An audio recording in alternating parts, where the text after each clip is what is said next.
Hey guys, today I'm going to be talking about this. This is the Maroo Exo Rail3.2 Ipad case. I was looking for a little heavier duty case for my iPad because I use it. I don't keep it in the house all the time. I'm constantly taking it wherever I'm going. I want to be able to throw it in my backpack and not have to worry about it. So let's check it out. Alright guys, so here it is. Here's the Maroo Exo Rail3.2. We're going to go ahead and pop this thing open and let's take a look at what all it has in it.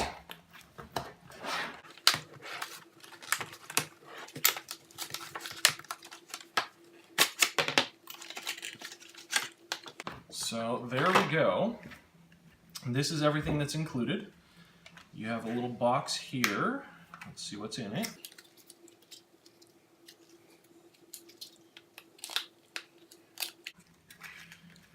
Alright, so it comes with a couple extra clips. It comes with a carrying strap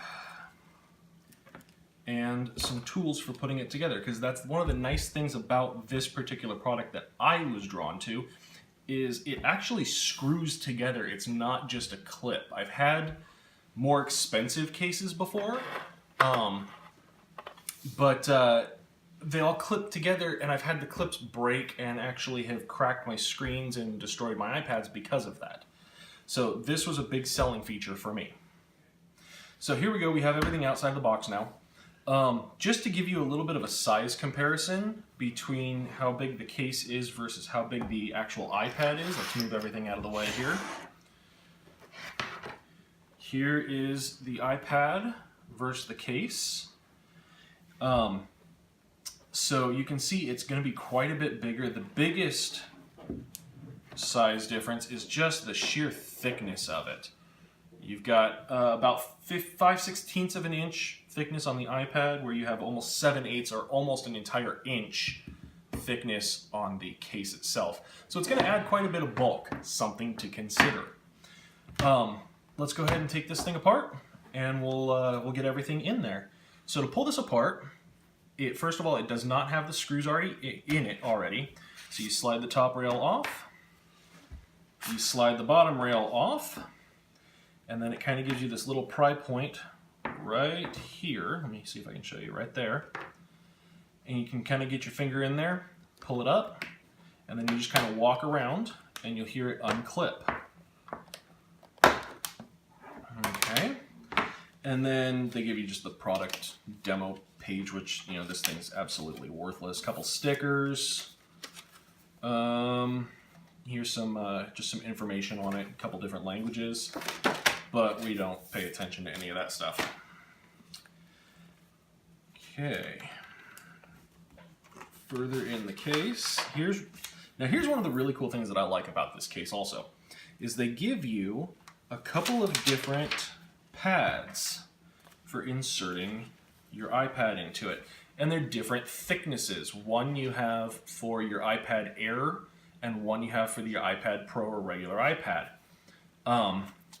And they actually tell you which one to use for which one. So, excuse me. So I have the iPad 2017 version, so you're going to use the thinner pad. It means you don't need the thicker pad, get rid of it. Let's see here. There's a protective screen on the inside that you have to peel off. And then you just insert the pad like that. You insert your iPad into it, and it's a little bit of a tight fit, so you're going to have to kind of press it in and work it in just a bit to get it to fit in nice and tight. And then from there, I'm actually going to go ahead and just wipe this off in case I got any fingerprints on it.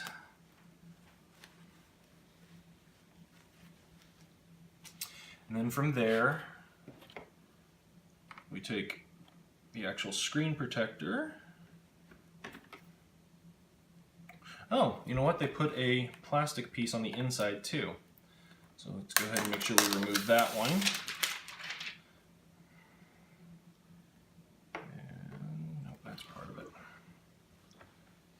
And then we insert.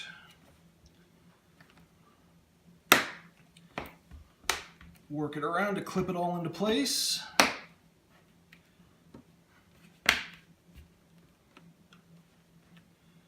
And then we just put the rails back on.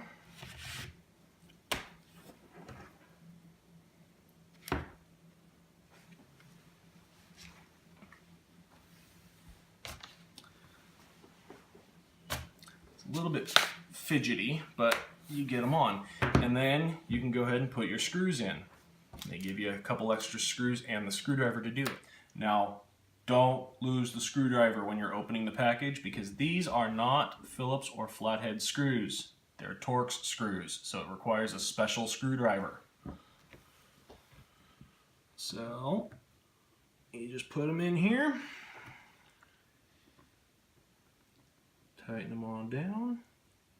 Don't over tighten them. These are pretty fine thread. You don't want to strip anything out.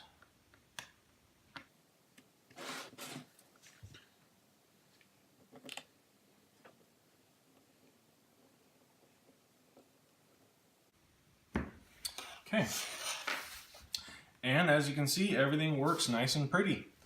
Now, one thing that we did notice, I was having trouble with a light touch on this end of the screen. Come on, go away, go away. I was having trouble on this end of the screen with trying to pull up to close out programs or even scrolling through programs. I'll put it here in landscape mode and we'll show you. So over here, if you just use a real light touch, if you didn't press down on it, this wouldn't respond. And what it was is the plastic film that you find on the front and the back of the screen protector here.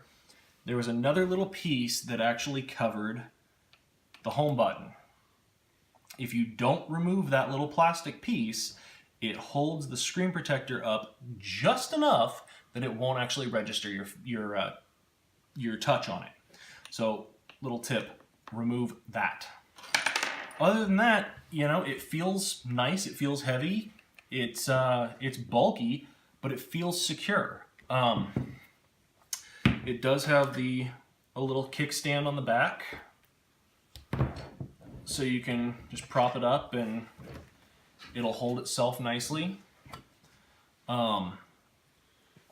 You know, all in all, I don't think I'm going to be using the shoulder strap. I tend to find these things just get in the way, but they give it to you if you want it. All in all, it feels pretty good. You know, you've got decent access to all the buttons up here. You know, it's not waterproof, it's not dirt proof, but it's about a $50 case. You can get them at Staples. It feels decent. You know, if you don't want to spend that $150 for an OtterBox or a Survivor Series, Griffin Survivor Series or anything like that, I'd recommend it. I'd use it. I think I'm going to keep it in here for a while and see how it holds up. So, all that being said, check it out. See you guys later.